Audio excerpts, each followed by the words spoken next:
हम सबकी अपनी एक थिंकिंग होती है, एक थॉट प्रोसेस होती है, जो हम सोचते हैं खुद के बारे में कि हम ये कर सकते हैं, हम ये कर सकते हैं।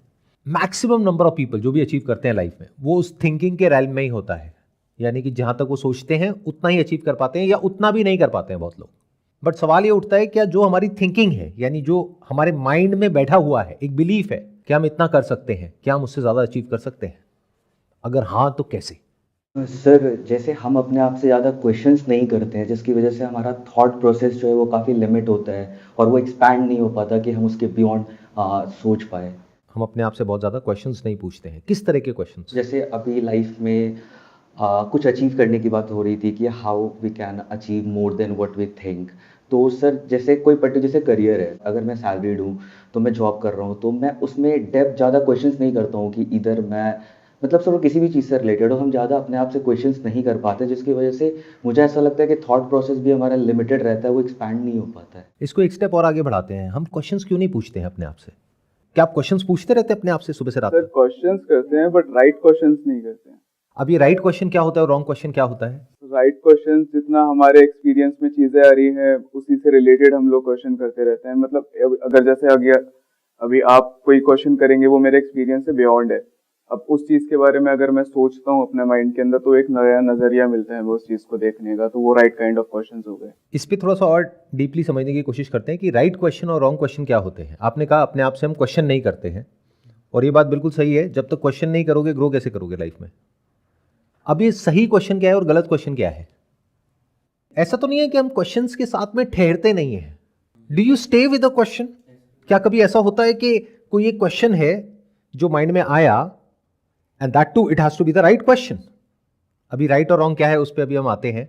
बट अगर कोई राइट क्वेश्चन आ भी गया मान लो आपके माइंड में, पहले तो आपको ये नहीं पता कि वो राइट है रॉन्ग है। उसके बाद में अगर वो राइट आ भी गया तो ऐसा नहीं होता कि वो आ करके चला जाता है। अगर उसका आंसर आपको फटाफट नहीं मिलता है, कुछ मिनट में या कुछ घंटों में नहीं मिलता है, लेकिन अगर उस क्वेश्चन के साथ ठहरना है for a few days without an answer, तो क्या हम अनकंफर्टेबल नहीं होने लग जाते हैं? क्या हमें डर नहीं लगने लग जाता है? क्या ऐसा नहीं लगता है कि बहुत हो रहा है अब छोड़ो इसको? एंजाइटी होने लग जाती है सर। एंजाइटी होने लग जाती है, क्योंकि आप एक अननोन टेरिटरी में घुस गए। नोन क्या होता है? एक क्वेश्चन आपने अपने आप से पूछा, उसका फटाफट से जवाब मिल गया। कहां से मिला? अंदर जो इंफॉर्मेशन पड़ी हुई थी वहीं पे उसका जवाब भी पड़ा हुआ था। तो 99% लोग जो कि एक मीडियोकर लाइफ जी रहे हैं, उसमें से 1% को मैंने हटा दिया, exceptions are always there. Reason could be something else, maybe health, maybe this, maybe that, कुछ और हो सकता है। बट 99% लोग जो मीडियोकर लाइफ जीते हैं और उसी में मरते हैं, उसके पीछे रीजन क्या है? उनकी जो थिंकिंग है उसमें क्वेश्चनिंग की गुंजाइश ही नहीं है। जितने क्वेश्चंस पूछने थे वो पूछ लिए बचपन में, उसके आंसर्स मिल चुके हैं। अब उनके पास आंसर्स तो हैं, क्वेश्चंस है ही नहीं। And this is the sign of intelligence. आप इस चीज से रिलेट करो अपने घर में या अपने फ्रेंड सर्कल में, रिलेटिव्स में। वो लोग जिनकी एज ज्यादा है, आपसे मान लो डबल एज है, लेकिन उन्होंने लाइफ में कुछ ढंग का अचीव नहीं किया है। अब उनके पास अब जाओ, किसी भी चीज के बारे में बात करो, उनके पास में हर बात का जवाब है, एक ओपिनियन है, अपना एक बिलीफ है, लेकिन क्वेश्चन एक भी नहीं है ढंग का। और कभी ये तो है ही नहीं कि मुझे नहीं पता। They never say that. जितना आपको नहीं पता होता एक्चुअल में अंदर से, यानी जितना आप इंटेलिजेंट नहीं होते हो, उतना ही आपके पास में जवाब ज्यादा होते हैं। और जितना आप अंदर से वाइज होते चले जाते हो, इंटेलिजेंट होते चले जाते हो, उतना ही आप साइलेंट होते चले जाते हो। ये यूनिवर्स इतना बड़ा है, इसमें इतनी कॉम्प्लेक्सिटीज हैं कि you can not speak confidently and clearly about anything. और ये जैसे जैसे इंसान को समझ आता है तो वो हम्बल होता चला जाता है, वो डाउन टू अर्थ हो जाता है। अब उसका माइंड क्वेश्चनिंग माइंड बनता है। अब उसको समझ आता है कि मैं सब कुछ तो नहीं कर सकता लाइफ में, टाइम लिमिटेड है, रिसोर्सेज लिमिटेड है। तो क्यों ना उस काम पे फोकस किया जाए जो सबसे इंपॉर्टेंट है, वो अचीव करने में जो मैं सोच भी नहीं सकता हूं। ऐसे अपनी थिंकिंग को एक्सीड किया जाता है। एक लेवल है जहां तक आप सोच सकते हो, और आप कहां तक सोचते हो, जो भी आपने पास्ट में अचीव किया है या जो भी अभी कर रहे हो, उससे थोड़ा बहुत ऊपर होता है बस। उसका 100x या 1000x होता ही नहीं है माइंड में। तो उस पाथ पे आप चल रहे होते हो। आई होप यहां तक हम साथ साथ में हैं। सर, एक बार रिपीट कर दो सर, प्लीज़। मतलब बड़ी अंदर लाइन बैठ गई आपने जो कही है। मैं अब रिपीट तो नहीं कर सकता क्योंकि मुझे खुद नहीं पता मैंने क्या बोला है, क्योंकि सब स्पॉन्टेनियस है, बट मैं एक स्टेप और आगे बढ़ सकता हूँ। मेरे साथ साथ में चलने की कोशिश करो। और एक चीज़ और इंपॉर्टेंट है यहाँ पे समझने वाली, कि ये इंपॉर्टेंट नहीं है कि मैं क्या बोल रहा हूँ, उसको याद करके क्या होगा, ये कोई लेक्चर थोड़ी है, कोई एग्जामिनेशन में आने वाला तो है नहीं। थॉट प्रोसेस को समझने की कोशिश करो। अगर हम साथ साथ चल पाए अगले 1 घंटे तक, यानी जैसे मैं सोच रहा हूं आपकी भी थॉट प्रोसेस साथ साथ में चल पाई, तो आप देखना कुछ कमाल का लेकर के यहां से आप निकलोगे, जो आज से पहले लाइफ में आपने कभी कहीं पर भी एक्सपीरियंस नहीं किया है। तो अब शुरू यहां से करते हैं सेशन को, कि राइट क्वेश्चनिंग क्या है और रॉन्ग क्वेश्चनिंग क्या है। जब भी आप कोई ऐसा क्वेश्चन पूछ रहे हैं जो आप किसी और से पूछ रहे हैं, वो भी उसको ब्लेम करके, दैट इज रॉन्ग क्वेश्चनिंग। क्योंकि कोई भी ये एक्सेप्ट नहीं करेगा, ऊपर ऊपर से हो सकता है कर भी ले, लेकिन डीप विद इन एक्सेप्ट नहीं करेगा कि वो गलत है। तो that is just a waste of time and energy. और यही हमारी सबकी बहुत बड़ी प्रॉब्लम है, क्योंकि हम सब बिजी हैं लाइफ की छोटी छोटी प्रॉब्लम्स में। तो हम क्वेश्चंस पूछते भी हैं तो छोटे छोटे पूछते हैं, ऐसे लोगों से पूछते हैं जिनकी सोच भी छोटी छोटी है, और वहीं पे उलझ करके रह जाते हैं। आप जिसके साथ में लड़ते हो, बहस करते हो, डिबेट करते हो, उसी के लेवल पे आ जाते हो। इसीलिए कहते हैं अपना ओपोनेंट सोच समझ करके चुनना चाहिए। तो अगर किसी और से आपने क्वेश्चन पूछ लिया, मान लेते हैं आपकी मैरिज हो गई है और आपने जा करके अपने हस्बैंड से क्वेश्चन पूछ लिया कि तुम ऐसे क्यों नहीं बिहेव करते, that is just a waste of time. तो ये जितने भी क्वेश्चंस हैं जो हमारी लाइफ के बड़े गोल से कनेक्टेड नहीं है। बड़े गोल्स क्या होते हैं? बहुत कम होते हैं। One is health, then wealth, then relationship.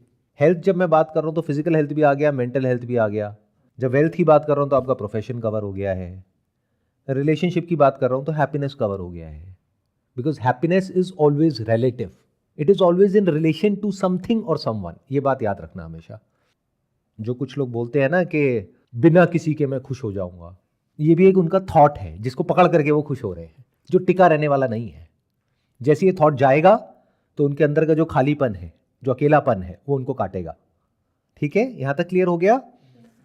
तो जो क्वेश्चन इन तीनों से कनेक्ट होता है और इन तीनों को लॉन्ग टर्म में बेटर बनाता है, वो सही क्वेश्चन है।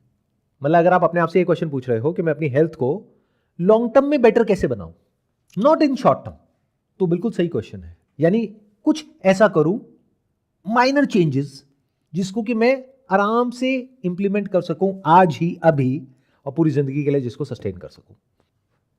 There are two kinds of questions. एक है जो डे टू डे बेसिस पे आपको प्रॉब्लम्स आ रही है, चाहे बिजनेस करो चाहे जॉब करो, प्रॉब्लम एक नहीं आएगी, हजारों आएंगी।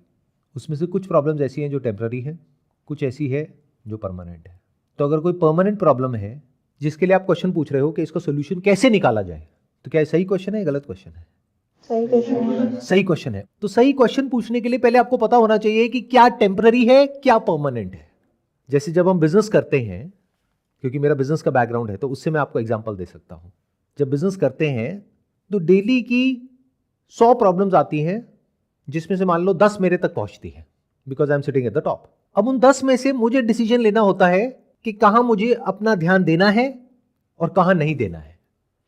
ऐसे ही अपनी लाइफ के आप सीईओ हो गए, टॉप पे बैठे हो अपनी लाइफ के, आपकी लाइफ का कंट्रोल आपके हाथ में होना चाहिए। तो जो भी आपकी लाइफ में प्रॉब्लम्स हैं, उसमें पहले तो आपको चूज करना पड़ेगा वाइजली कि कहां ध्यान देना है, कहां नहीं देना है।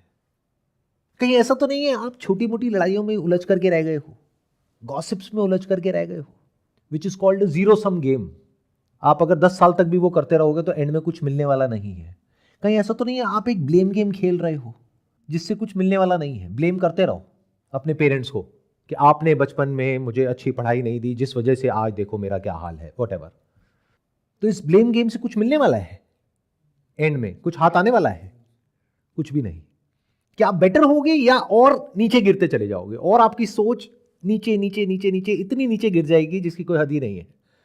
बड़ा कुछ सोचने के लिए तो वहां पे जगह ही नहीं होगी।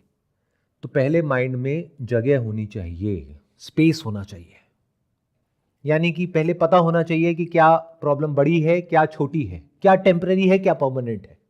तो छोटी छोटी चीजों से फ्री होकर के सिर्फ बड़ी चीजों के ऊपर फोकस करना है।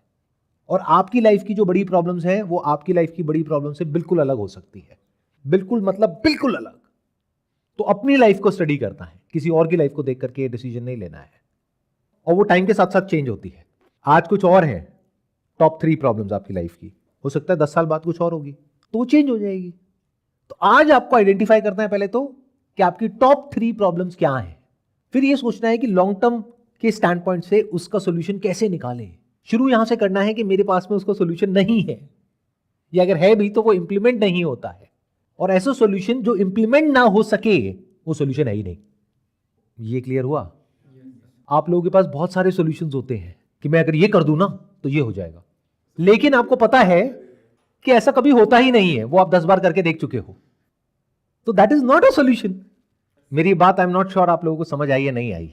देखना, ध्यान से सुनना, ध्यान से समझना। जैसे मान लो मेरी मीटिंग चल रही है अपने ऑफिस में कुछ टीम लीडर्स के साथ में, तो एक प्रॉब्लम डिस्कस हो रही है, तो जो हमारे टीम लीडर है मैंने उनको बोला, मैंने कहा इसका ये सॉल्यूशन है। उन्होंने बोला हाँ ये सॉल्यूशन तो मैंने 4 दिन पहले ही अपनी टीम को बता दिया है। मैंने कहा दैट इज ओके, आपने रिपोर्ट ली कि वो इंप्लीमेंट हुआ या नहीं हुआ। फिर जब मैं ग्राउंड लेवल पे गया, जा करके देखा, तो सॉल्यूशन इंप्लीमेंट ही नहीं हुआ। और बहुत बार क्या होता है कि वो सॉल्यूशन ऐसा होता है वो इंप्लीमेंट हो ही नहीं सकता practically. So that solution could be from my side और from the side of somebody who is at a senior level, लेकिन अगर वो प्रैक्टिकल नहीं है तो वो सॉल्यूशन है ही नहीं। तो इसमें देखा जाए तो ब्लेम किसके ऊपर आया या कौन बेवकूफ निकला? आप खुद, क्योंकि आपने एक ऐसा सॉल्यूशन निकाला जो प्रैक्टिकल नहीं है। तो खुद को बेवकूफ कहने का भी दम होना चाहिए, जो हमारे अंदर नहीं है। हम खुद को जरूरत से ज्यादा समझदार समझते हैं, और ये रिलेशनशिप की अगर बात करी जाए तो सारी प्रॉब्लम्स की जड़ है। हमें लगता है कि जो हम सोच रहे हैं कि इस प्रॉब्लम का जो सॉल्यूशन है वो ही सॉल्यूशन है, सामने वाला जो सोच रहा है वो तो बकवास है। हो सकता है जो आप सोच रहे हो वो भी बकवास हो, जो वो सोच रहा है वो भी बकवास हो, बट उसको बोलने की जरूरत नहीं है, नहीं तो प्रॉब्लम और बढ़ जाएगी। पहले आप खुद को देख लो कि आपका सॉल्यूशन किसी काम का नहीं है, फिर हो सकता है इसके अलावा कोई और सॉल्यूशन हो जिसके बारे में आपको सोचना पड़ेगा। Then you need to have patience, क्योंकि वो हो सकता है एकदम से ना निकले सॉल्यूशन, तो सामने वाले को कम्युनिकेट करना होगा। यहां तक हम साथ साथ चल पा रहे हैं? तो मैंने क्या कहा, अपनी सोच जहां तक भी आपकी जा रही है उसको एक्सीड करने के लिए you need to ask the right kind of questions. अब राइट काइंड ऑफ क्वेश्चंस होते क्या हैं, that we need to understand. वो लाइफ की छोटी छोटी जो इनसाइट्स होती हैं, छोटी छोटी जो लर्निंग्स होती हैं, अगर आपकी जो ऑब्जर्वेशन पावर है वो अच्छी है, यानी आप बस खुद में 24 घंटे उलझे हुए नहीं हो। मैंने कहा ना स्पेस होना चाहिए, यानी अगर आप 24 घंटे हो कहीं पर लेकिन अपने माइंड में ही कुछ कुछ बोलते चले जा रहे हो, उसने ऐसा क्यों किया, उसने वैसा क्यों किया, उसने ऐसा क्यों बोला, ये क्यों हुआ, वो क्यों हुआ, ये हो गया तो क्या होगा, वो हो गया तो क्या होगा, ये सब क्या है? It's a zero sum game. And में हाथ में कुछ भी नहीं आता है। बहुत बार तो हम अपने आप को सही प्रूव करने में लगे हुए हैं, जिसको अगर आपने कर भी दिया तब भी कुछ हाथ में एंड में नहीं आने वाला है। मतलब कि एक ऐसी लड़ाई को लड़ रहे हैं जो अगर आप जीत भी गए तब भी कुछ नहीं आने वाला है हाथ में, तो लड़ी क्यों रहे हो? अगर एक्चुअल में आप कुछ बड़ा करना चाहते हो अपनी लाइफ में, जहां तक आपकी सोच जा रही है उससे बहुत बड़ा, जो अंदर से तो आप चाहते हो, और नहीं चाहता है कि आप चाहते हो कुछ एक्स्ट्राऑर्डिनरी लाइफ में करना या नहीं, Yes, sir. बट कर कितने पाते हैं? हजारों में कोई एक। तो अगर आप जानना चाहते हो कि वो कैसे होता है, उसकी बात अभी हो रही है कि पहले तो छोटी छोटी प्रॉब्लम से फ्री हो जाओ। छोटी प्रॉब्लम समझ आ गई ना, जो टेम्पररी है, अनित्य है, यानी अभी है और कल शायद नहीं है। बताइए। जैसे छोटी छोटी प्रॉब्लम्स है, अब ठीक है आज तो हम सेशन कर रहे हैं, कल से हमारा डेली लाइफ शुरू होता है, वही छोटी प्रॉब्लम्स हमें सॉल्व आउट करना ही है, चाहे मेरा बिजनेस है या जॉब। जैसे एज इन फैक्ट्री है मेरी, तो कभी कपड़ा खत्म हो गया, कभी धागा, आज ये जीन्स नहीं थी इसलिए कम सेल हुआ। एंड एट दी एंड जब मैं रात को जाके शांति से बैठूंगा तो सर मेरे दिमाग में तो यही चीजें चल रही हैं कि यार ये होता तो आज इतना और ऑर्डर कर सकते थे हम, ये था वो था। तो सर डेली लाइफ में तो हमें कभी सोचने का ही टाइम नहीं मिलता कि मेरी बड़ी प्रॉब्लम क्या है। फिर वही रूटीन हुआ कि मैंने खाना खाया, सो गया, देन सुबह फिर वही है धागा कपड़ा। जो आपने कहा कि पूरे दिन मैं इसी में बिजी रहता हूं कि धागा खत्म हो गया, कपड़ा खत्म हो गया, यानी जो छोटी छोटी प्रॉब्लम्स है उसमें उलझा रहता हूं। बट आप एक बात बताओ, अगर इन्हीं चीजों में आप उलझे रहे तो कभी भी आपका बिजनेस बढ़ पाएगा? कभी नहीं। कभी नहीं। ये बात समझ आ रही है ना? हाँ 100%। तो क्या करना पड़ेगा? एक सिस्टम बनाना पड़ेगा जो आप पे डिपेंड ना करे, यानी कि एक ऐसा सिस्टम बनाना पड़ेगा जहां पर आप पहले से अगले 1 महीने की प्लानिंग कर सको और उसके हिसाब से एक्ट कर सको। कुछ ऐसा सॉल्यूशन सोचना पड़ेगा। ये जो रोज रोज की प्रॉब्लम है, अब इसमें 2 तरह की प्रॉब्लम है। एक है जो एक्सीडेंटल है, उसके लिए बस आपको एक बैकअप स्ट्रैटेजी चाहिए कि अगर आग लग गई तो उसके लिए हमने इंश्योरेंस कराई हुई है अपनी फैक्ट्री की, दैट इज एक्सीडेंटल। एक है जो रोज की प्रॉब्लम है, ये धागा और कपड़ा तो रोज का है अगर आपका ये काम है तो ये जो रोज की प्रॉब्लम है इसके लिए एक प्रॉपर सिस्टम होना चाहिए, जो आपके बिजनेस में एक एक इंसान को पता होना चाहिए, जो भी उसमें लोग हैं। जैसे आप अभी जो आप बिजनेस कर रहे हो उसमें कितने लोग हैं टोटल?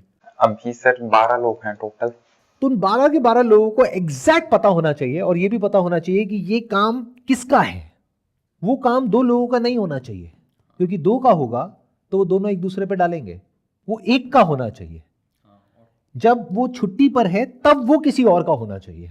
मतलब प्रॉपर, हाँ, हम लोग उस तरह से सिस्टम बनाए और जिसकी रिस्पॉन्सिबिलिटी है 200% उसी से हम क्वेश्चन करें कि ये तुम्हारी Exactly. रिस्पॉन्सिबिलिटी थी, तुमने क्यों नहीं किया। शुरुआत में जब तक बिजनेस एक पर्टिकुलर लेवल पे नहीं पहुंच जाता, आज आपकी 10-12 लोगों की टीम है, आपको डेली बेसिस पे एक टास्क असाइन करना होगा सुबह जाते ही कि आपका ये टास्क है, आपका ये है, आपका ये है, आपका ये है, आपका ये है।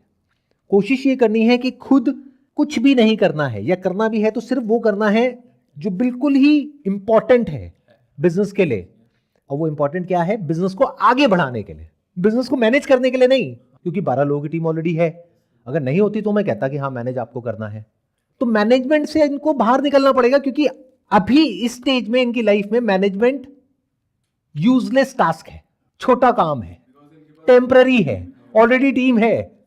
बट हो सकता है आप अपना खुद का, आप में से कोई अपना बिजनेस शुरू कर रहा है, उसके लिए मैनेजमेंट छोटा नहीं है, क्योंकि जब तक वो खुद मैनेजमेंट नहीं सीखेगा तब तक वो आगे डेलीगेट कैसे करेगा। तो आपने मैनेज करना सीखा, अब लोगों से मैनेज करवाओ, खुद कुछ भी डे टू डे ऑपरेशंस में इन्वॉल्व नहीं होना है। आपको सिर्फ ये सोचना है कि सेल्स कैसे बढ़ेगी। फिर एक ऐसा पॉइंट आएगा जब आपको सेल्स बढ़ाना आ जाएगा, जो अभी नहीं आता है, हो सकता है, बट जब आ गया तो उसको भी आप डेलीगेट कर दोगे, तो उससे भी आप बाहर निकल आओगे। तो एंड में जो एक बिजनेस ओनर होता है, जो सीईओ होता है, उसका काम सिर्फ इतना सा होता है कि कौन सा काम किस इंसान को देना है जो उसको अच्छे से कर सके। आज 12 लोग हैं आपके पास में, उसमें से किसको वो काम देना है जो बोल रहा है कि मैं कर लूंगा, या जो एक्चुअल में कर सकता है। दोनों में बड़ा फर्क है।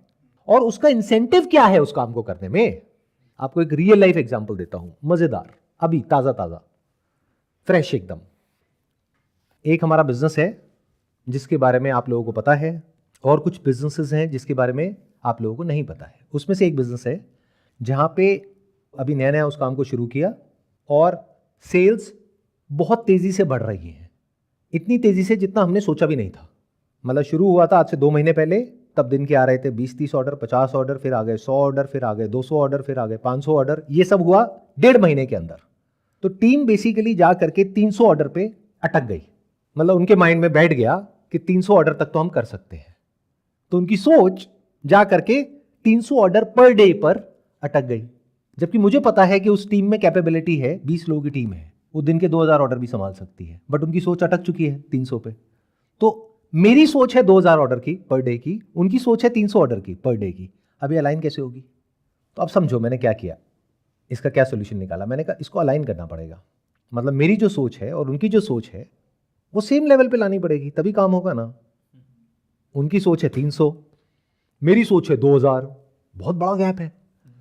तो मैंने क्या किया, वहां पर जा करके ऑफिस में एक बड़ा सा चार्ट पेपर लिया, उस पर माइंड मैपिंग करी और उसके सेंटर में लिख दिया 2000 ऑर्डर्स पर डे, और उनको क्लियर बोल दिया कि जैसे ही हम इस टारगेट को अचीव करेंगे 2000 ऑर्डर्स पर डे, जो जितनी स्पीड से हम ग्रो कर रहे हैं ये अगले 2 महीने में अचीव हो जाएगा।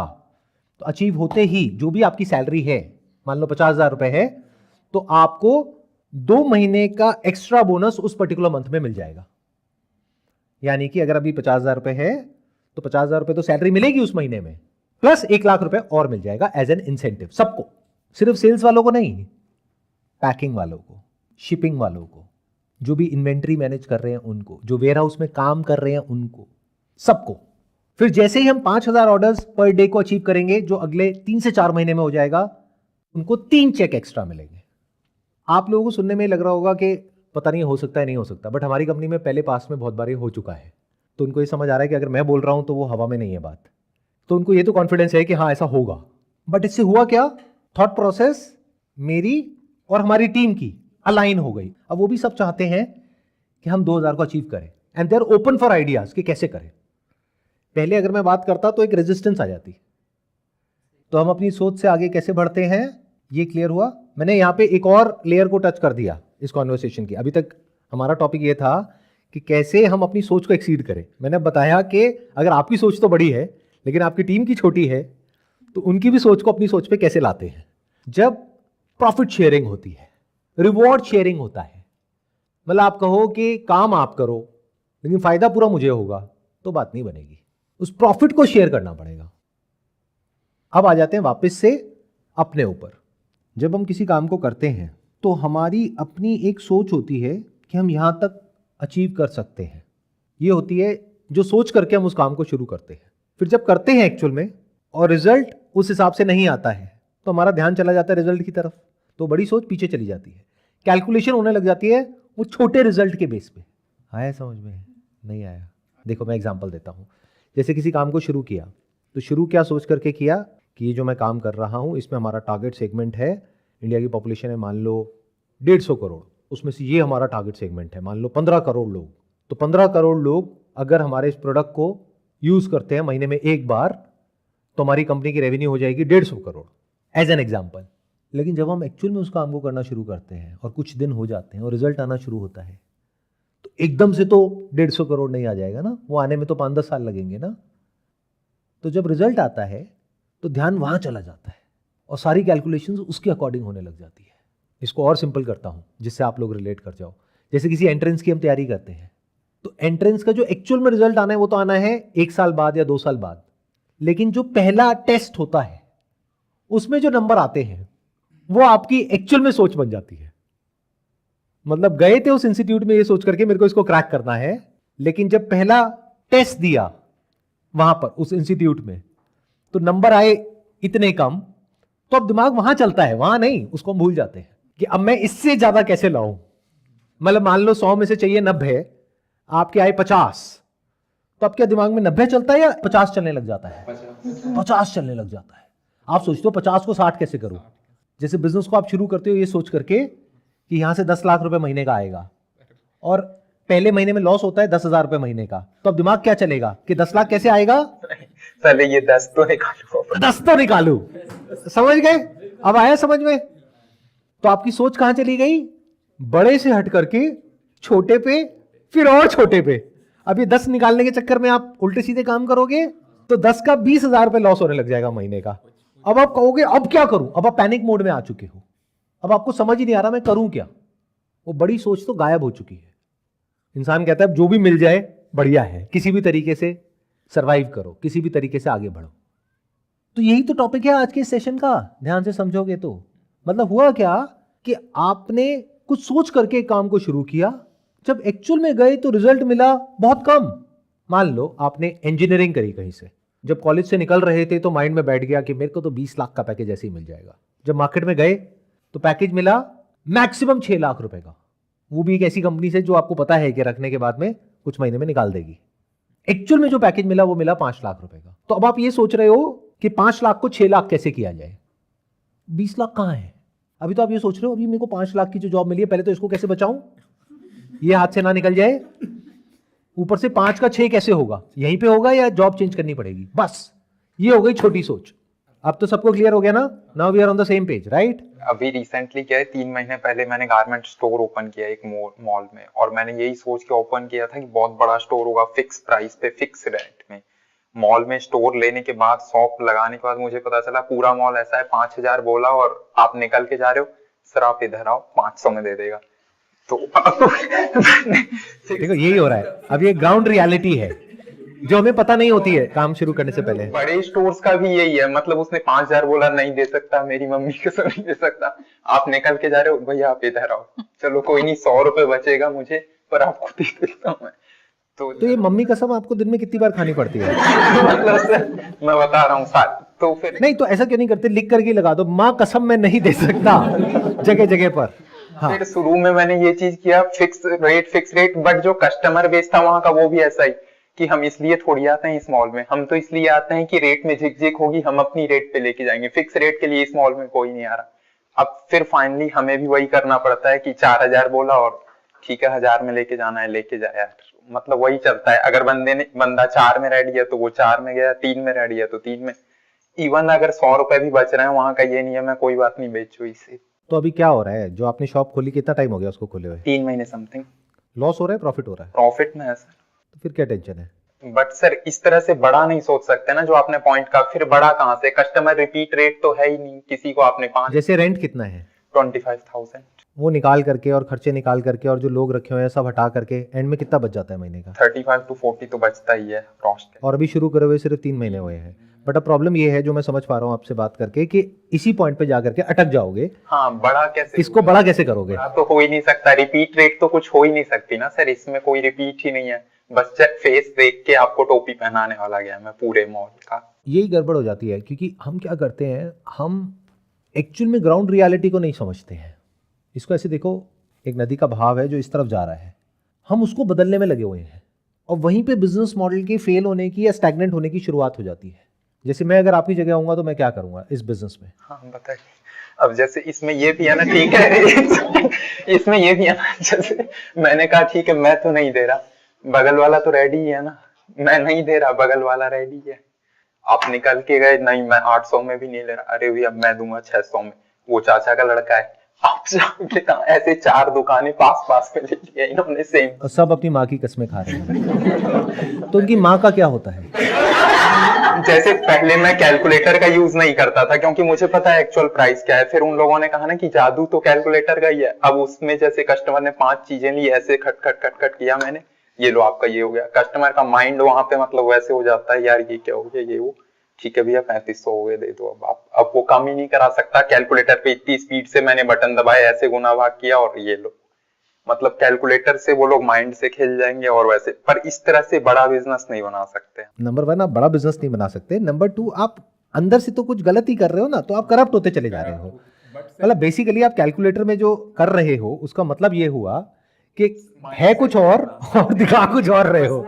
टोटल किया फटाफट फटाफट खटखट खटखट, देखो जी इतना लेस हो गया, इतना लेस हो गया, ये वो। कैलकुलेटर इज जस्ट फॉर सामने वाले के माइंड से खेल जाना कि हाँ। सामने वाला बिल्कुल ब्लॉक हो जाए, अब उसको समझ नहीं आता कि करूं तो करूं। तो जादू ही सीख लो फिर, बचा क्या? जादू करो, हिप्नोटाइज करो कस्टमर को, हिप्नोटाइज करके जो उसने चेन पहनी है वो उतरवा लो। सर इसी से बिल्कुल रिलेटेड मेरा क्वेश्चन भी है।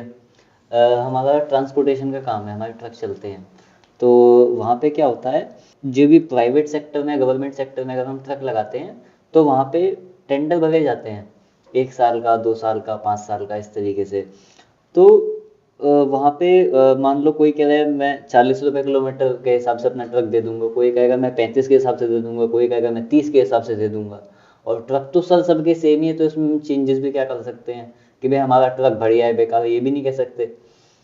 और इसी चक्कर में सर मार्जिन बहुत कम हो गया है। मार्जिन बहुत कम हो गया, प्लस मान लो आपने ट्रक निकाला हुआ है और आपका कोई फाइनेंशियल बैकग्राउंड अच्छा नहीं है, तो ट्रक के साथ में किस्तें भी जुड़ी हुई होती हैं 50-55 हज़ार रुपए की, तो लोग बाग अपने ट्रक को खाली किस्तों पे ही दे देते हैं कि बस मेरी ये किस्त ही निकालता रहे तो भी मेरे को दिक्कत नहीं है। तो आपको समझना पड़ेगा कि इस बिजनेस मॉडल में दम नहीं है। क्यों? क्योंकि जो भी आपने बताया उसके अकॉर्डिंग अगर समझा जाए तो आप चाहो भी तो आप ज़्यादा पैसा इस बिजनेस में कमा ही नहीं सकते, क्योंकि कंपटीशन हो रहा है उस पर्टिकुलर टेंडर के लिए जहां पर हर तरह के लोग हैं। कुछ ऐसे हैं जो ट्रक लेकर के फंसे हुए हैं और वो कह रहे हैं कि बस किसी तरीके से किश्ती निकल जाए मेरी, मेरा ट्रक खाली खड़ा है, इससे अच्छा है वहां लग जाए बस 1 साल के लिए, किसी भी भाव में लग जाए, तो वो किसी भी रेट में करने को तैयार है। तो इससे बढ़िया तो आप किसी बैंक में जाकर के एफडी करा दोगे, वहां पे इससे ज़्यादा पैसा कमा लोगे। वो आपको कैलकुलेट करना है कि आपके बिजनेस की रिटर्न कितनी है, कि एंड में ये सब करके, यानी वो ट्रक अगर आपने अपने पैसों पे ना खरीदा होता, आई एम अज्यूमिंग कि आपके जो ट्रक हैं वो अपने पैसों के हैं जी सर, तो अगर अपने पैसों पे ना होता, आपने फाइनेंस कराया होता, तो कितना ब्याज जाता? क्या वो ब्याज निकल रहा है? नहीं सर। और ऊपर से प्रॉफिट निकल रहा है? नहीं निकल रहा, तो बिजनेस बेकार है, कुछ और सोचो। ठीक है, इसको यहीं तक रोकते हैं। अब यहां पर आते हैं। तो अब आपने कहा कि अब ये वाला प्रॉब्लम है, हाँ। तो अब इनके केस में सॉल्यूशन क्या है?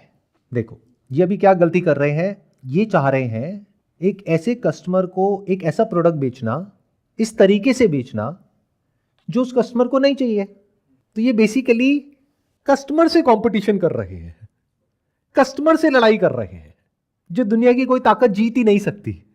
क्या हो, अगर वो जो कस्टमर है, जो उसको चाहिए उससे ज्यादा या उस मॉल में जहां पर के इस तरीके से बिजनेस होता है, वहां पर कुछ ऐसा हो जाए कि सबसे ज्यादा बेनिफिट उस कस्टमर को आपकी दुकान से मिले। उस कस्टमर को एक्चुअल में क्या चाहिए, ध्यान से समझो। जो इस तरह के मॉल में आ रहा है जहां पे सब कुछ ही सस्ते में मिल रहा है। तो सर वहां पे ज्यादातर कस्टमर को बस डिस्काउंट चाहिए। नहीं नहीं नहीं, आप एक स्टेप और आगे नहीं बढ़ पा रहे। देखो, सोच एक जगह पे जाके अटक रही है। कस्टमर को फ्री में चाहिए। मैं सही कह रहा हूं, गलत कह रहा हूं? अगर कस्टमर को फ्री में मिल जाए, उसको इससे मतलब नहीं है आपका मार्जिन ज्यादा है कम है, आप कैलकुलेटर पे क्या घपला कर रहे हो क्या नहीं कर रहे हो। उसको ये है मुझे इन सारी दुकानों में से सबसे सस्ता जहां मिल जाए मैं वहां से लूंगा। मैं वहां से लूंगा। अब फ्री से सस्ता क्या होगा? फ्री कैसे देते सर? अब आ गया ना प्रॉब्लम, फ्री कैसे दे दे सर? ये क्वेश्चन पूछो और इस क्वेश्चन के साथ ठहरो। अगर इस क्वेश्चन को आपने क्रैक कर लिया तो सोचो क्या होगा। जो मैंने कहा ना कि हमारी सोच से ऊपर कैसे जाते हैं, ऐसे जाते हैं। सर फ्री तो नहीं, मैंने 100 रुपए में लोगों को सामान दिया है और उसमें भी कुछ प्रॉब्लम आ गया, भैया ये तो प्रॉब्लम आ गई, नया दो मुझे, तो वो 100 रुपए तो फ्री ही है। 100 रुपए फ्री नहीं होता है। फ्री फ्री होता है, 100 रुपए 100 रुपए होता है। अब आपने चाहे 100 रुपए में दिया चाहे 1000 रुपए में दिया, प्रॉब्लम आई तो कस्टमर वापस आएगा। अब ये जो चीजें हैं सोचना, ये क्या सही क्वेश्चन है या गलत क्वेश्चन है ये जो हम पूछ रहे हैं अभी, कि कस्टमर को क्या चाहिए? कस्टमर को फ्री में चाहिए। अगर ये किसी तरीके से इस बिजनेस मॉडल को क्रैक कर लें कि फ्री में कस्टमर को वो दें जो कस्टमर को चाहिए, जो मॉल में और कोई नहीं दे रहा, और फिर भी बहुत पैसा कमा लें, तो सोचो ये कहां के कहां निकल जाएंगे उसी मॉल में बैठे बैठे। हाँ, तब तो फिर आगे बढ़ सकते हैं इसी मॉल में। मतलब बाकी के लोग बैठ करके बस सोच रहे होंगे कि ये क्या कर रहा है कैसे कर रहा है, लेकिन वही कुछ जादू है जो आपने बोला ना, कैलकुलेटर का जादू, वो कुछ जादू है। तो अब क्या होता है कि जब ऐसा क्वेश्चन हम पूछते हैं तो पूछते ही अंदर से जवाब आता है कि ये तो हो ही नहीं सकता, तो हम कभी ऐसा क्वेश्चन पूछते ही नहीं है। और जब तक ये क्वेश्चन नहीं पूछोगे आगे कैसे बढ़ोगे? समझे मैंने क्या बोला? हम ऐसा क्वेश्चन पूछते ही नहीं है जो एक्चुअल में आपकी सोच जहां तक भी जा रही है उससे लाख गुना ज्यादा आप अचीव कर सकते हो। तो उसको अचीव कैसे करोगे? मैं अपने बिजनेस का एग्जांपल देता हूं। अभी जो मैंने बताया है कि 1-2 महीने पहले जो मैंने किया बिजनेस शुरू, उसमें मैंने कुछ ऐसी चीजें करी जो कोई और मार्केट में नहीं कर रहा है। फॉर एग्जाम्पल, अब ये एक्सपीरियंस मैंने कहां से लिया? बचपन में मैं एक दुकान पे जूस पीने जाता था, तो वहां पर एक पर्टिकुलर दुकान वाला ऐसा था जो क्या करता था कि जब एक गिलास मैंने पिया जूस का, उसके बाद में जो बच जाता था वो भी बोलता था ये भी ले लो। आप लोगों के साथ भी ये हुआ होगा क्या? ऐसी दुकान पे आप बार बार जाते हो, या ऐसी दुकान पे जो गिन करके देता है कि 15 रुपए का गिलास है तो ये 15 रुपए का जूस है, और उसमें क्या हुआ, 15 रुपए में आपने हिसाब लगाया, कई बार तो आधा गिलास और मिल जाता था, मतलब 15 में 20 का जूस मिल गया। तो क्या उस दुकान पे बार बार नहीं जाते हम? ये इंडिया में ही होता है, ये बाहर किसी कंट्री में नहीं होता है। वहां पे फिक्स प्राइस होता है। You want orange juice, this is for $2, this glass is for $5, this is for $10, ऐसे होता है। एक्स्ट्रा कुछ नहीं होता है वहां। बट ये हमारी इंडियन मेंटालिटी है, वी वांट एक्स्ट्रा, हमको एक्स्ट्रा चाहिए, हमको उसमें एक सेंस ऑफ अचीवमेंट मिलता है। फ्री में कुछ मिल जाए तो मजा आ जाता है ये मेंटालिटी या नहीं है? जो हम एक्सपेक्ट नहीं कर रहे फिर भी मिल जाए तो और मजा आता है। एक्सपेक्ट करके लिया तो फिर इतना मजा नहीं आता है, फिर तो ये हो जाता है कि हाँ मैंने बार्गेनिंग करी और मैंने ले लिया, तो अब मेरे हाथ में पावर है, मैं कल को किसी और दुकान में जाऊं, वहां भी जाकर के बार्गेनिंग करूं, वहां से भी ले लूं। बट ये आपने बार्गेन नहीं किया। अब ये कितनी छोटी सी बात है जो आप सबने एक्सपीरियंस करी है, बट क्या कभी इतना डीपली सोचा इसके बारे में? यहां पे एक बहुत बड़ी इंसाइट है, यहां पे हम सबकी एक सोच है जिसको मैंने पकड़ा है। वो क्या है कि जब बिना कुछ एक्सपेक्ट करे कुछ फ्री में मिल जाता है, या जितना हम सोच रहे हैं, जितना हमने पैसा दिया है उससे बहुत ज्यादा कुछ फ्री में मिल जाता है, तो मजा आ जाता है।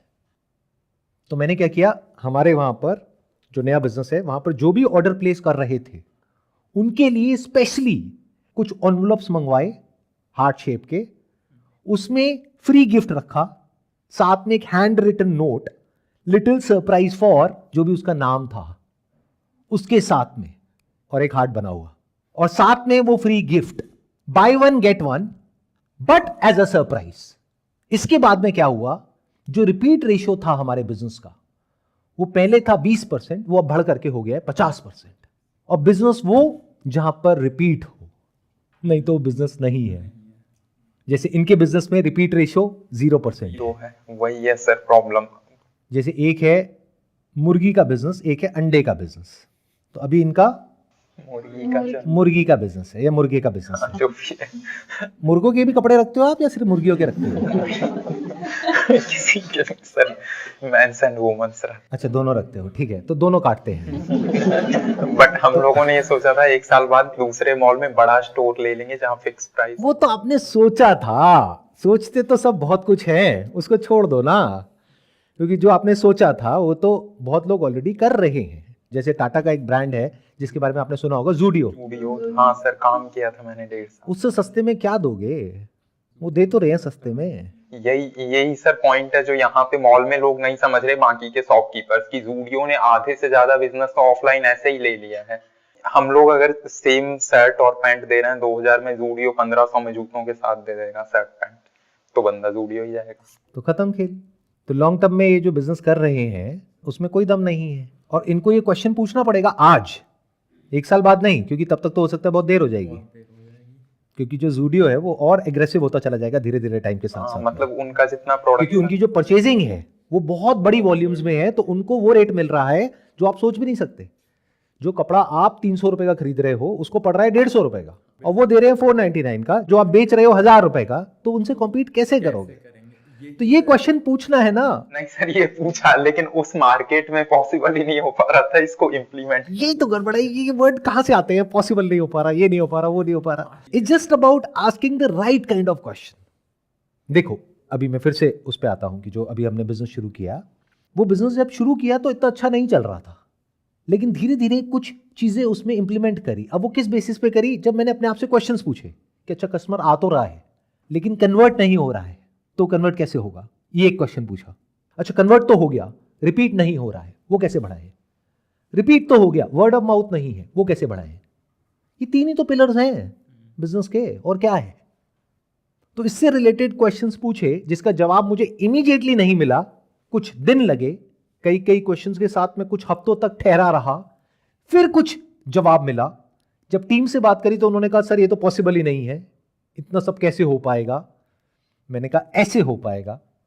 फिर उसको इंप्लीमेंट किया।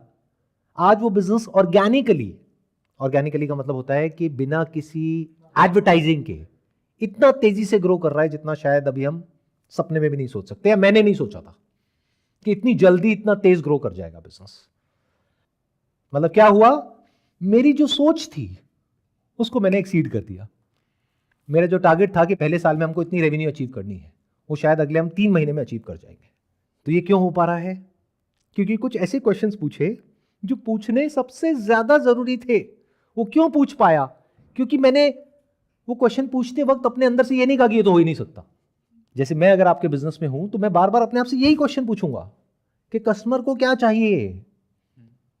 ज़ूडियो चल रहा है ना, क्यों चल रहा है? क्योंकि वो उस प्राइस पॉइंट पे लेटेस्ट चीजें दे रहा है जो कोई और देने का सोच भी नहीं सकता है, इस वजह से वो चल रहा है। तो क्या आप कुछ ऐसा कर सकते हो? पहले तो ये समझो कि आप उससे कॉम्पीट नहीं कर सकते। तो ये जो आपका दूसरा प्लान है कि मैं मॉल में जाकर के एक फिक्स प्राइस शॉप खोल दूंगा, ये कर दूंगा, वो कर दूंगा, वो इतना बढ़िया प्लान नहीं है। क्योंकि आप क्या बनने की कोशिश कर रहे हो? आप उसी का छोटा वर्जन बनने की कोशिश कर रहे हो। तो जब एक उसका बड़ा वर्जन ऑलरेडी अवेलेबल है तो कोई छोटे में क्यों आएगा? आप अपने ऊपर रख करके देखो, एक ऐसे स्टोर में जाओगे जहां पे 500 रुपए की शर्ट मिल रही है लेकिन 1000 वैरायटी है, या ऐसे स्टोर में जाओगे जहां पे 500 रुपए की शर्ट मिल रही है लेकिन सिर्फ 10 वैरायटी है। कहां जाओगे? सोचो। सर इसमें भी है ना, मेरे पास अपना मैन्युफैक्चरिंग सेटअप भी है, बट मैं फिर भी ज़ूडियो से कॉम्पीट नहीं कर सकता क्योंकि ज़ूडियो की परचेजिंग पावर ही बहुत ज्यादा है। आप ज़ूडियो से कॉम्पीट नहीं कर सकते, बट क्या हो, आप कुछ ऐसा करो जो ज़ूडियो करने के बारे में सोच भी नहीं सकता। मतलब कि एक छोटे बिजनेस होने का नुकसान है तो फायदा भी है। फायदा क्या है कि ये कुछ ऐसा कर सकते हैं जो एक बड़ी कंपनी नहीं कर सकती, क्योंकि वो अगर छोटा सा भी डिसीजन लेंगे तो उसका इंपैक्ट बहुत बड़ा आएगा उनके पूरे बिजनेस के ऊपर। प्लस एक हायरार्की बहुत बड़ी है, उनकी डिसीजन मेकिंग स्लो होती है, इनके लेवल पर डिसीजन मेकिंग फास्ट है। ये आज डिसीजन लेंगे कल इंप्लीमेंट कर सकते हैं। For example, just as an example, इसको करना है नहीं करना है, लीगली ये करना सही है नहीं है, वो सब आपको चेक करना है, बट मैं एक एग्जाम्पल दे रहा हूं कि इस बिजनेस में अगर कुछ मजेदार करना है तो कैसे होगा। देखो, एक चीज हमें ये समझ आई कि कस्टमर को फ्री में चाहिए। हाँ। दूसरी एक और इनसाइट है लॉटरी बिकती है या नहीं बिकती है? बिकती है। पूरी दुनिया में, मतलब जहां इलीगल है वहां की बात अलग हो रही है, जहां पे लीगल है वहां पे लॉटरी बिकती है या नहीं बिकती है? बिकती है। कितनी बिकती है? जो लॉटरी कंपनीज होती हैं या जो कैसीनोज होते हैं या जो गैम्बलिंग कंपनीज होती हैं वो कितना कमाती है? लिमिट ही नहीं है इसकी तो, बिलियंस में। चलो इसको भी छोड़ो, स्टॉक मार्केट में बहुत सारे लोग ऐसे होते हैं जो लॉन्ग टर्म इन्वेस्टिंग नहीं करते हैं। वो जाते हैं और ये सोचते हैं कि फटाफट से अगले 1 महीने में करोड़पति बन जाऊं। ऐसे कितने लोग हैं? बहुत है। अंदर से आप सब क्या चाहते हो? अपने आप से सच बोलना कि फटाफट से बिना कुछ करे बहुत सारा पैसा कहीं से आ जाए। ये चाहते हो या नहीं चाहते? हाँ। मतलब अंदर से चाहते हो या नहीं चाहते हो? जब कोई कॉन्टेस्ट होता है कि इस कॉन्टेस्ट में अगर आप जीत गए तो ये गाड़ी मिलेगी, तो अंदर से चाहते हो या नहीं चाहते हो कि मेरे को ये गाड़ी मिल जाए? मतलब आप क्या चाह रहे हो कि 500 रुपए की शॉपिंग करी और एक 5 लाख की गाड़ी मिल जाए। इलॉजिकल है लेकिन रियलिटी है। तो इन दो रियलिटीज को अगर हम कंबाइन कर दें, अभी आपसे बात करते करते ही आइडिया आ रहा है, आई एम नॉट श्योर कि ये लीगली सही है या नहीं है, तो वो आप वेरीफाई करना। ऐसा ना हो कि कल को आप जेल में बैठे हो और बैठ करके सलाखों के पीछे से मेरा नाम ले रहे हो, संदीप सर कहाँ है। उन्होंने आइडिया तो दे दिया लेकिन ये नहीं बताया कि इसको अपनी लॉयर्स के थ्रू भी चेक करना पड़ता है कि इसको कैसे प्रैक्टिकली इंप्लीमेंट किया जाए। बट होता सब कुछ है। जैसे ऑनलाइन कुछ ऐसी एप्स हैं जो लीगली बेटिंग कर रही है। क्यों? क्योंकि वो कह रहे हैं कि ये बेटिंग नहीं है, ये स्किल बेस्ड बेटिंग है। क्या हो अगर आप अपनी शॉप का नाम दो फ्री शॉप। अब ये हरकतें कोई बड़ा ब्रांड नहीं कर सकता, क्योंकि उन्होंने अगर अपना ब्रांड का नाम चेंज कर दिया और फ्री शॉप कर दिया तो वो तो गए। क्योंकि अगर उन्होंने कुछ प्रॉमिस किया तो वो डिलीवर भी करना पड़ेगा। मतलब अगर उन्होंने कहा फ्री शॉप तो वहां पे फ्री शॉपिंग होनी चाहिए। If you are saying 100% free shopping, तो वहां पे वो प्रॉमिस पूरा भी होना चाहिए। अगर नहीं होगा तो गड़बड़ हो जाएगी, कस्टमर आएगा और फिर झूठी मां की कसम खानी पड़ेगी। फिर गड़बड़ हो जाएगी, फिर मां कहेगी बेचारी ये क्या कर रहे हो तुम। तो अगर आपने अपनी दुकान में लिख दिया 100% फ्री शॉपिंग, तो क्या होगा? चलते फिरते कस्टमर आप तक आएगा तो ये तो पक्का हो गया। मतलब वहां पे मान लो 100 दुकानें हैं तो 100 में से सबसे पहले आपके पास आएगा, मतलब लाइन लग जाएगी। हाँ। एक प्रॉब्लम हमारी सॉल्व हो गई, कस्टमर आ गया। अब अगर कस्टमर का वो प्रॉमिस जो आपने किया वो उसको एक्चुअल में दे दिया तो दोबारा आएगा या नहीं आएगा? बिल्कुल आएगा। किसी दुकान में जिसका नाम है फ्री शॉप, वहां पे एक्चुअल में आपको फ्री में कपड़े मिल गए तो क्या आप दोबारा जाओगे या नहीं जाओगे? या किसी और दुकान में जाओगे पैसे खर्चने के लिए? नहीं, उसी में जाने के चांसेस रहते हैं पूरे। तो अब क्या हो कि आप एक व्हील लगाओ अपनी दुकान में। जैसे एक लकी व्हील होता है, कई जगह आपने देखा होगा, ऑनलाइन भी होता है ऑफलाइन भी होता है। व्हील को घुमाओ फिर उसमें कुछ नंबर आता है। यूजुअली क्या होता है वो बड़ा गिमिकी होता है और उसमें बहुत सारी कंडीशंस होती है। ऑनलाइन बहुत सारी वेबसाइट्स में होता है, उसमें अगर आ भी जाता है तब भी वो कंडीशंस होती है कि आप 10,000 रुपए जीत गए लेकिन उसके लिए अब आपको ये करना पड़ेगा। बेवकूफ़ बना रहे हैं। ये बेवकूफ़ नहीं बनाएंगे, ये सीधी बात करेंगे। क्या कहेंगे? ये व्हील का आधा हिस्सा है रेड, ये आधा हिस्सा है ग्रीन। अगर लाल आया तो आपको मिलेगा हमारे यहाँ पे जो भी सामान है उस पे 50% डिस्काउंट, क्योंकि कस्टमर को डिस्काउंट चाहिए। हाँ 100। अगर अगर हरा आया तो आपको मिलेगा 100% डिस्काउंट। आने के चांसेस क्या हैं? 50-50। घुमाया तो 2 में से एक बार तो आएगा ही आएगा। हरा। उस कस्टमर को बोलो कि अगर आपको 4 आइटम लेनी है तो आप 4 बार व्हील घुमाओ, तो हो सकता है किसी को 3 आइटम फ्री मिल गई, एक के पैसे देने पड़े। वो भी एक के जिसके पैसे देने पड़े वो कितने देने पड़े? आधे। तो क्या कुछ मजेदार हुआ है? नहीं हुआ सर, मजेदार हुआ पर पैसा तो आया ही नहीं। वो दूसरी प्रॉब्लम है, उसमें आते हैं ना। अरे अरे देखो यही गड़बड़ करते हो। पहले ये बताओ, एज कस्टमर अगर आप किसी ऐसी दुकान में गए जिसने इस बिजनेस मॉडल को क्रैक कर लिया है, आप बार बार जाओगे उस दुकान में? नहीं जाओगे। अपने ऊपर रख करके देखो। मतलब आपने व्हील घुमाया, अगर तो चांसेस होते हैं 10%, यानी उस व्हील का जो 90% सेक्शन है वो रेड है और 10% ग्रीन है, तो आपको पता है कि ये तो लक है। बट जब 50-50 हो जाता है तो खेल अलग ही लेवल पे चला जाता है। मतलब इन्होंने क्या किया, अब ये लीगली कैसे होगा वो सोचना पड़ेगा। मे बी आपको 1 रुपए रखना पड़ेगा। हाँ। मैं लॉयर नहीं हूं आपका, बट वो आपको लॉयर से समझना पड़ेगा। 1 रुपए रखना पड़ेगा, क्योंकि 1 रुपए भी आपने रख लिया तो वो फ्री नहीं हुआ। प्राइस नहीं हुआ, प्राइस नहीं हुआ तो उस पर टीडीएस नहीं कटेगा, मतलब प्राइस नहीं हुआ तो वो जुआ नहीं हुआ, वो डिस्काउंट हो गया। डिस्काउंट हो गया। तो ये सोचना पड़ेगा कि उसको इंप्लीमेंट कैसे करना है, that's a different challenge all together. But अभी यहां तक समझो एज कस्टमर कि आप किसी ऐसी दुकान में गए जहां पे व्हील आपने घुमाया और 50% चांसेस हैं कि ग्रीन आएगा, और ग्रीन आते ही वो आइटम फ्री में आपकी, घुमाओ कितनी बार घुमा सकते हो। अब इन्होंने क्या किया, वहीं पे उसी मॉल में जहां कपड़ों की दुकानें हैं एक ऐसी दुकान खोल दी जो कपड़े की भी दुकान है और एक छोटा सा कैसीनो भी है। अगेन मैं कहूँगा लीगली कैसे करना है वो उसका एक सिस्टम बनाना पड़ेगा, सारे लॉज को समझना पड़ेगा। और मैंने कहा ना ये फ्री में नहीं दे सकते लेकिन डिस्काउंट दे सकते हैं, तो मे बी इन्होंने 1% ले लिया पैसा, तो अगर 100 रुपए की आइटम है तो 1 रुपए ले लिया, वो कस्टमर को देने में दिक्कत भी नहीं होगी।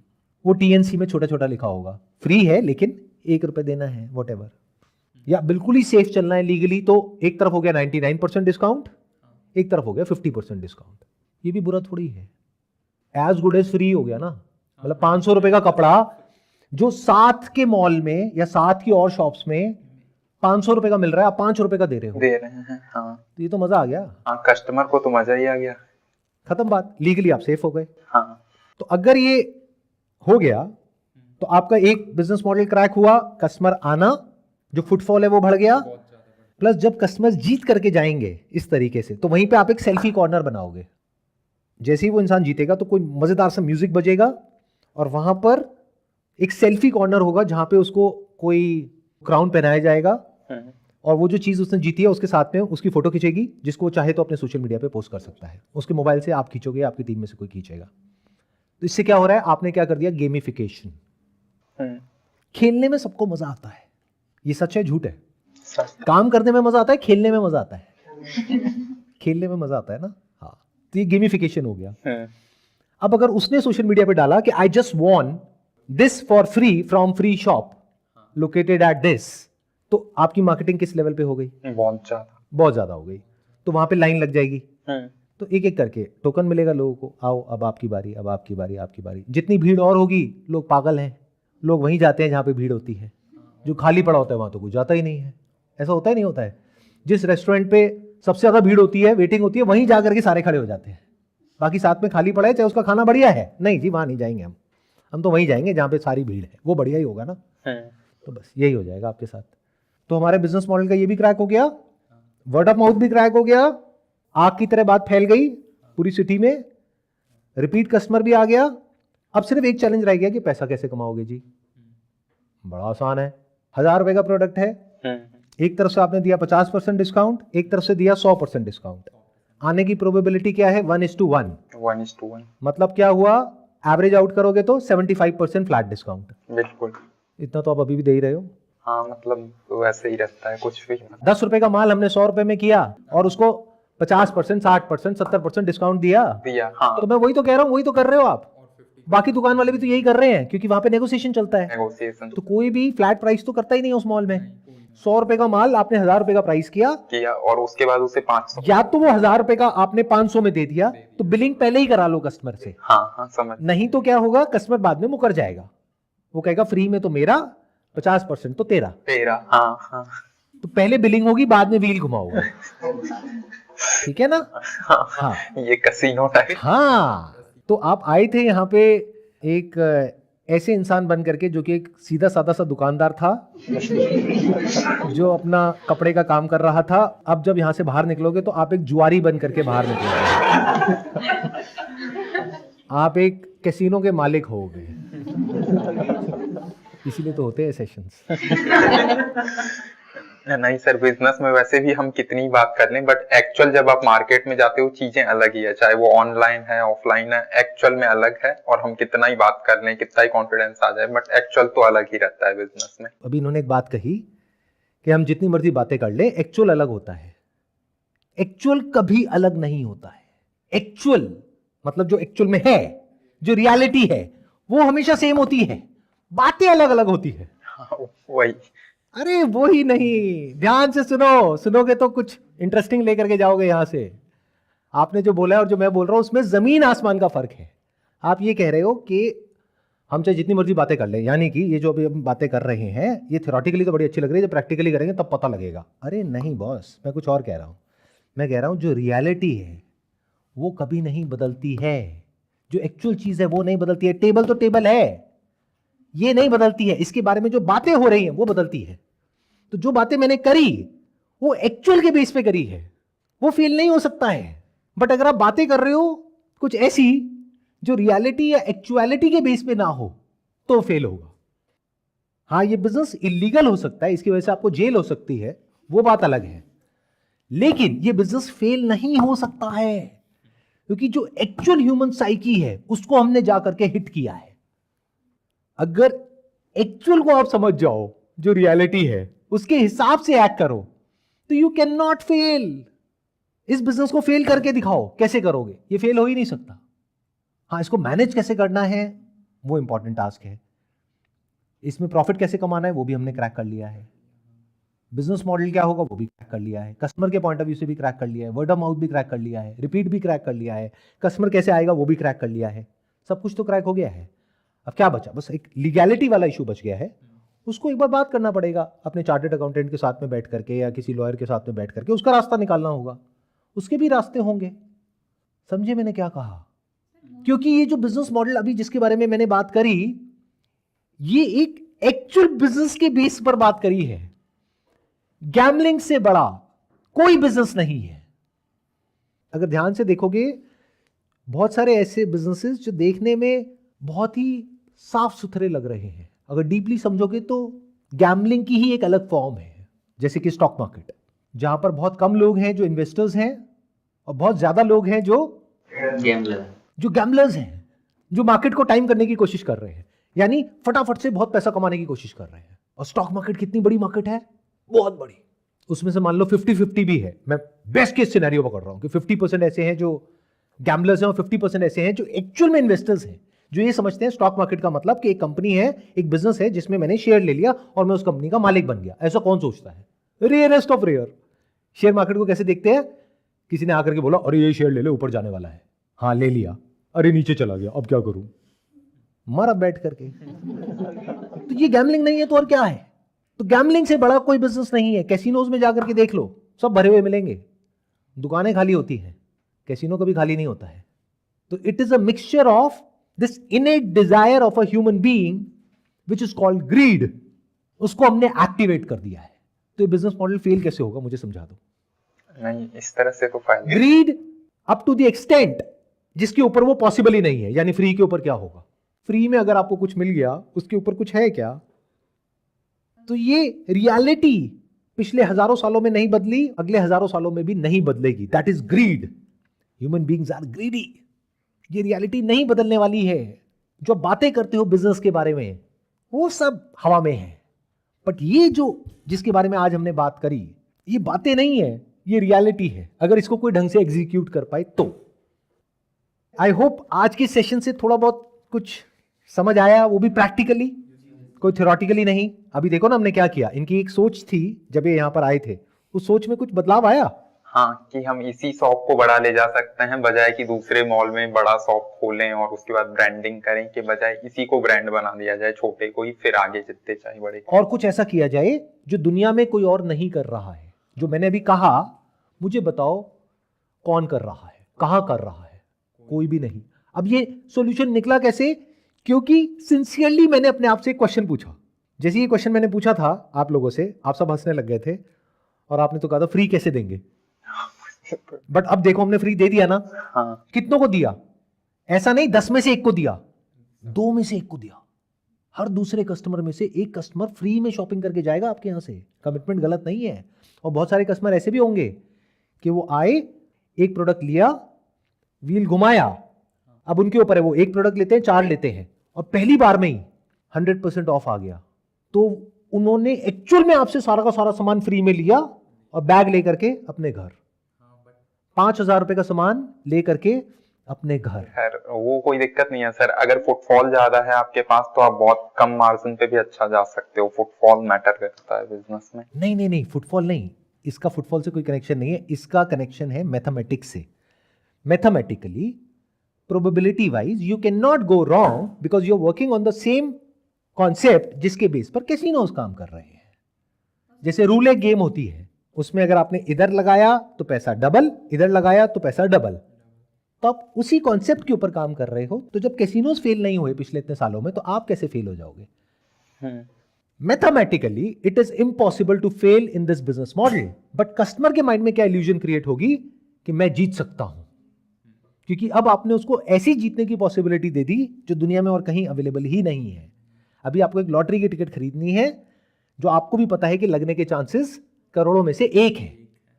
अब आप गए इस दुकान में जहां पे आपको कुछ ऐसा मिल रहा है जो दुनिया की किसी और दुकान में नहीं मिल रहा है, यानी आपने 500 रुपए की कोई चीज खरीदी, उसके पैसे दिए, अगर आपने वो व्हील घुमाया और 50-50% चांसेस हैं ग्रीन आया, तो आपने अपने 500 रुपए वापस लिए, प्रोडक्ट भी लिया with very good packaging in shopping bag और ले करके अपने घर चले गए। सोचो उस इंसान का क्या एक्सपीरियंस होगा, उसका वो दिन कैसा जाएगा, वो क्या चुप बैठने वाला है या चुप बैठने वाली है, या वो शोर मचा देंगे अपने फ्रेंड्स को लेके कि मैं बहुत लकी हूं। ये इल्यूजन जो बहुत सारे लोगों के अंदर होता है, वो इल्यूजन और पक्का हो जाएगा उन लोगों का जो भी जीतेंगे, जबकि इसमें लक वक कुछ नहीं है, ये सिंपल मैथमेटिक्स है। बट ऐसा मैथमेटिकली सोचता कौन है? लोगों को तो ये समझ आएगा कि मैं गया, देखो आज मैं वहां से फ्री शॉप से 5,000 के प्रोडक्ट जीत करके घर आ गया, 5,000 के कपड़े फ्री में लेकर के आ गया। नहीं तो क्या करना पड़ता, 5,000 का 2,500 देना पड़ता, खत्म। अब वो ये थोड़ी कहेगा 2,500 का जीता, वो कहेगा 5,000 का जीता। सर 3 बार अगर 50% वाला भी आ गया ना, उसकी टेंडेंसी रहेगी मेरा एक बार तो आएगा, तो वो घुमाता भी रहेगा। एग्जैक्टली, वो घुमाता रहेगा, वो घूमता रहेगा। तो आज प्रैक्टिकली आप लोगों ने देख लिया लाइव कि कैसे अपनी सोच को बड़ा करते हैं, कैसे बड़ा सोचते हैं, कैसे उससे बड़ा सोचते हैं जहां तक हम सोच सकते हैं। क्वेश्चनिंग से, क्वेश्चन पूछने का दम होना चाहिए। कौन से क्वेश्चन पूछने का? जिसका आंसर आपके पास में नहीं है। ऐसे क्वेश्चन जो सुनने में इम्पॉसिबल लगते हैं, वो पूछने का भी दम होना चाहिए। ऐसे ही तो तरक्की हुई है हम सबकी इस दुनिया में। जहां पर अंधेरा होता था, किसी न किसी ने क्वेश्चन पूछा ना कि अच्छा लाइट नाम की कोई चीज हो सकती है, बल्ब नाम की कोई चीज हो सकती है। उसको 10 साल लगे, 20 साल लगे, लेकिन अल्टीमेटली उसने क्रैक कर लिया ना। तो इसी को इंटेलिजेंस कहते हैं, asking the right kind of questions and staying with it for a long period of time. If you can do that, yes you can do something big, bigger than what your thoughts are. अगर आपकी सोच इतनी है और जो practically result आएगा वो इतना है, तो इसके आसपास ही जियोगे, इसके आसपास ही मरोगे। इसको तो भूल ही जाओ, नॉट पॉसिबल। मैं भी बात कर रहा हूं इन्फिनिटी की। इन्फिनिटी तक कैसे जाते हैं, यानी कुछ ऐसा कैसे सोचते हैं जो इस दुनिया की सोच से परे है।